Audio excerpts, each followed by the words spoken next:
मूर्तिकार बस्ती में जिस तरह का माहौल है और अभी आपने बच्चों को देखा, कोई पोइम सुना रहा था, कोई और भी आपको अपनी जो याद की हुई वो तैयारी है वो सुना रहा था। कैसा लगता है कितनी मेहनत करना ज़रूरी हो गया कि इन बच्चों को यहाँ तक लाया जाए? इन बच्चों का स्टैंडर्ड बढ़ाने के लिए और शिक्षा के करने के लिए ओसी फाउंडेशन काफ़ी प्रयास कर रहा है। उसी में अभी चर्चा हो रही थी कि भी कोई बीडा से या हाउसिंग बोर्ड के द्वारा ज़मीन इन बच्चों के लिए परमानेंट कार्य पढ़ाई के लिए प्राप्त हो जाए, तो उसमें भी हम लोग सहयोग करने में अपने आप को सौभाग्यशाली समझेंगे, ताकि इन बच्चों को एक परमानेंट स्कूल मिल जाए, उससे ये शिक्षा प्राप्त करें और इससे तो और भी बच्चे जो भी भिवाड़ी में इस टाइप के रह रहे हैं उनको भी शिक्षा प्राप्त हो और अपने जीवन में आगे ये लोग बढ़ सकें। किस तरीके से मोटिवेट करेंगे कि बहुत सारे लोग उद्योगपति भी हैं, समाज सेवी भिवाड़ी में हैं, इस तरह के बच्चों की किस तरीके से वो मदद करें?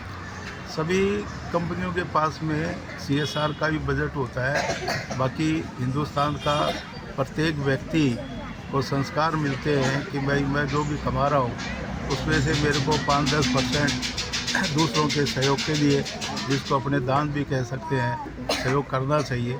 उस प्रकार से कोई कमी नहीं है। इंडस्ट्री के अंदर भी, व्यापारियों के अंदर भी, तो सभी तरह के लोग सहयोग करेंगे।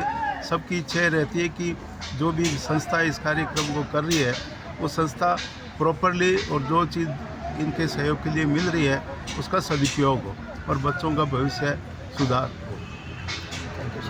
विवेक जी, क्या कहेंगे जिस तरीके से आज शर्मा जी ने बच्चों के लिए जो मदद के लिए हाथ बढ़ाए हैं, क्या कहेंगे और किस तरीके से आपको मदद मिलेगी इस पूरे आपके इस मुहिम में? बहुत ही अच्छा लगता है जब इतने बड़े स्तर पर इतने बड़े आदमी इस तरह के छोटे छोटे कार्यक्रमों में भी अपनी पूरी सहभागिता और अपना पूरा इंटरेस्ट दिखाते हैं। ये पिछले 3 साल से लगातार इन बच्चों के लिए कपड़ा बैंक में नए कपड़ों का इंतज़ाम करते आए हैं। इस बार कुछ विशेष इसलिए है कि बड़ा कार्यक्रम किया गया है। 84 बच्चों के लिए इन्होंने ओसी फाउंडेशन के ओपन एयर क्लास के बच्चों के लिए नए कपड़ों का, नए जूतों का, पूरी यूनिफॉर्म का इंतज़ाम किया।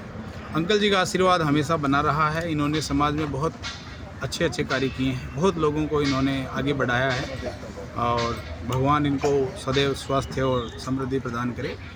ओसी फाउंडेशन की टीम, ओसी फाउंडेशन के लोगों का एक ही उद्देश्य है, मानवता के लिए एक कदम बढ़ाना, जिसका नाम है one step for humanity integrated.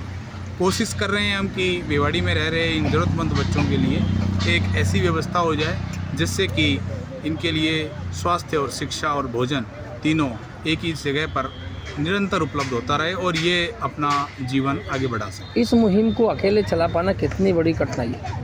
नहीं, अकेला तो कोई कुछ नहीं कर सकता। अकेले कहाँ है सब, तो नाम तो किसी न किसी को छतरी तो उठानी पड़ती है, बट अकेला कोई नहीं है। पूरी टीम है हमारे साथ, पूरी ऑर्गेनाइजेशन है, इसीलिए इस ओसी फाउंडेशन के बैनर के नीचे हम काम कर रहे हैं। कोई एक अकेला कुछ नहीं। कितने बच्चे हैं जिनको अभी आप शिक्षित कर रहे हैं? सर्वे के अनुसार 800 से अधिक बच्चे हैं भिवाड़ी में 15 अलग अलग जगह पर।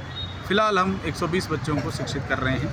40 बच्चे यहाँ सेक्टर 2 की मूर्तिकार बस्ती में हैं जो ऑन रिकॉर्ड है, और 40 बच्चे फेज़ 3 की UIT जो कि पुलिस चौकी के पीछे वहाँ पर है, और 40 बच्चे सैदपुर की बस्ती।